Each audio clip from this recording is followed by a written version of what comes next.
Hey guys, it's Kate and welcome to my YouTube channel. In the next few videos, you'll be learning about skin and how to care for it.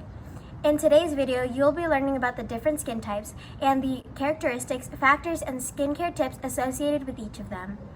These types include normal, oily, dry, combination, and sensitive skin. So let's get started. First, let's talk about the basic differences between the skin types. So first is the amount of water in your skin, which affects the comfort and elasticity. Next is the amount of oil and how sensitive your skin is. Of course, the basics to take care of your skin are to cleanse, moisturize, and protect from the sun, as well as live a healthy lifestyle. For more information on the basics of skincare, check out my last video. Anyways, did you know that your skin is usually based off of genetics, but some environmental factors, products used, and much more can have an effect on your skin? Also, throughout the video, we will be talking about sebum. So sebum is produced by sebaceous glands, and it is a barrier to keep out environmental invaders while also keeping in the moisture. Let's finally start talking about the different skin types. So first is normal skin, which is characterized by not too dry, oily, or sensitive skin, so balanced skin. There are a few imperfections and few visible pores. Also, it comes with a radiant complexion, and the skin is not too shiny, cracked, or flaky. And there's generally an even tone. Some factors that you should know are that skin always changes, whether it is because of age or life events. Also, pregnancy or hormonal changes affect skin. To care for normal skin, you should follow a proper skincare routine to keep your skin healthy, and don't use too oily or drying products. Overall, having a normal skin type is pretty lucky because it is the easiest skin type to maintain. Next up is the oily skin type, which is characterized by enlarged pores because they are more visible, shiny or greasy complexion, sebaceous glands that are more active, blackheads, pimples, and other blemishes like acne breakouts, but they develop fewer wrinkles. Some factors of oily skin are genetics because active oil glands produce more sebum, and an excess of oil can cause larger pores and clogging, which causes more blemishes. Also, the time of year or the weather can affect it, as well as puberty or hormonal imbalances. Also, stress and too much heat can also affect oily skin. To care for oily skin, you should use a gentle cleanser and wash no more than twice a day. You should also not touch your pimples or blemishes and try to find non-comedogenic products, which are non-clogging skincare products. You should also stay away from too drying products because they can cause more oil to be produced, and also you should make sure to use a moisturizer. You should always gently exfoliate to prevent clogging and avoid thick makeup that will clog pores. A great ingredient to find in your products is salicylic acid because it helps to get rid of buildup of sebum, dead skin cells, and much more. Another skin type is dry skin, which is characterized by almost invisible pores, dull or rough complexion, red patches, less elastic skin, more visible lines, and the skin can be scaly, cracked, rough, itchy, or inflamed. Also, there is regular irritation. So this is because the skin lacks the lipids to retain moisture and shield from external influences. Some factors of dry skin are genetics because it can affect the amount of sebum produced in oil glands. Also, it is affected by aging, hormonal changes, weather, UV radiation, long times in the heat, such as in hot showers, ingredients in products, and medication. To care for dry skin, you should find an effective skincare routine and spend less time in the heat, like in long and hot showers that can strip the natural oils from your face. You should use mild soaps and cleansers and stay away from cleansers with benzoyl peroxide because it affects the sebum production. You should also use moisturizers, lotions, creams, and ointments to keep the moisture in your skin. Cream moisturizers may be a better solution because they contain more oil, are thicker, and are more moisturizing because they allow the oil to absorb better.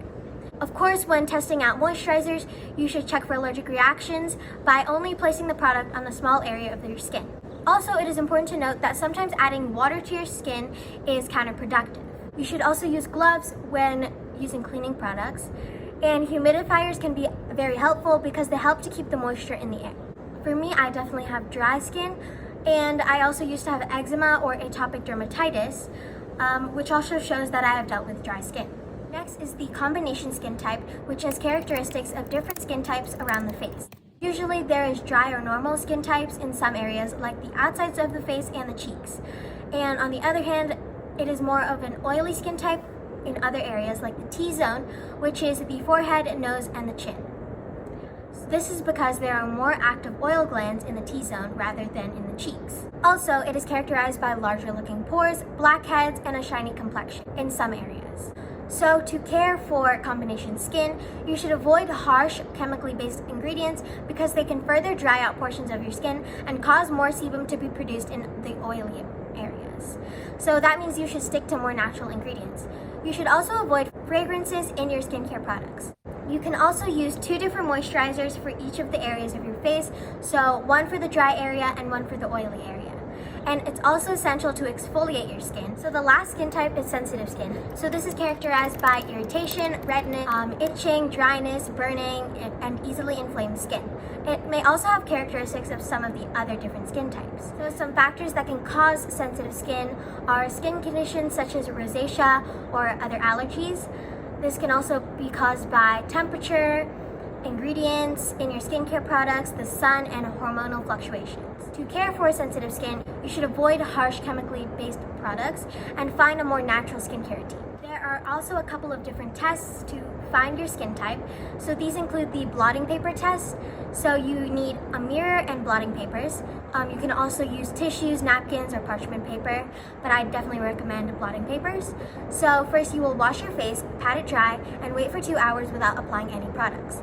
Then apply 1 blotting paper in the T-zone, under the eyes, and on the cheeks.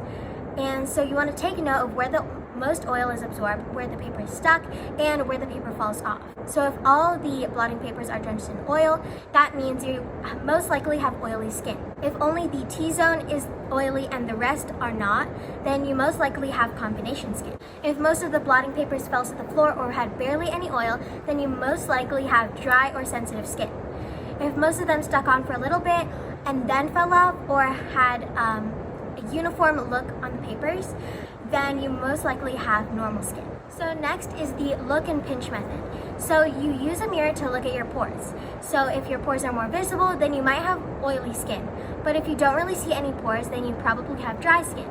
If your T-zone is shiny with some pores, but the rest of your face is dry, then you probably have combination skin.